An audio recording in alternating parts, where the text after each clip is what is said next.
રાજકોટ સહિત સૌરાષ્ટ્રમાં તાપમાનમાં સતત વધારો થઈ રહ્યો છે। લોકો ભારે તાપથી ત્રાહિમામ છે। અત્યારે દ્રશ્યો આપણે બતાવવાનો પ્રયાસ કરીશું। જોઈ શકાય છે કે રાજકોટના જે અલગ અલગ વિસ્તારો છે ત્યાં આ પ્રમાણે ભારે તાપથી લોકો ટોપી ચશ્મા પહેરીને નીકળી રહ્યા છે। અહીંયા જે લોકો છે તે સૌથી વધારે જે શેરડીનો રસ, લીંબુ સોડા, લીંબુ શરબત સૌથી વધારે સેવન કરતા હોય છે। શેરડીના જે છીછોડા આવેલા છે ત્યાં પણ લોકોની ભારે ભીડ જોવા મળી રહી છે। ભાઈ, કેવું તાપમાન છે અત્યારે?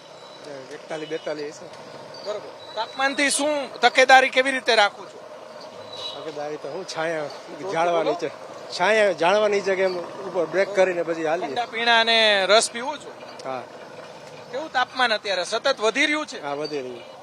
ચોક્કસ તાપમાનમાં સતત વધારો થઈ રહ્યો છે, જેના કારણે જે શેરડીના રસનું સૌથી વધારે લોકો સેવન કરતા હોય છે। અત્યારે જોઈ શકાય છે કે લીંબુવાળા જે શેરડીનો રસ છે તેનો સૌથી વધારે લોકો આ રીતે સેવન કરતા હોય છે।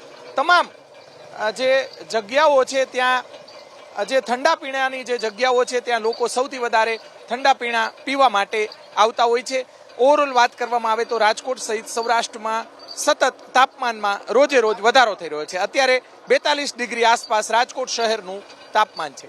કેમેરામેન શુભાશિયાની સાથે પરાક્રમસિંહ જાડેજા, એબીપી અસ્મિતા, રાજકોટ।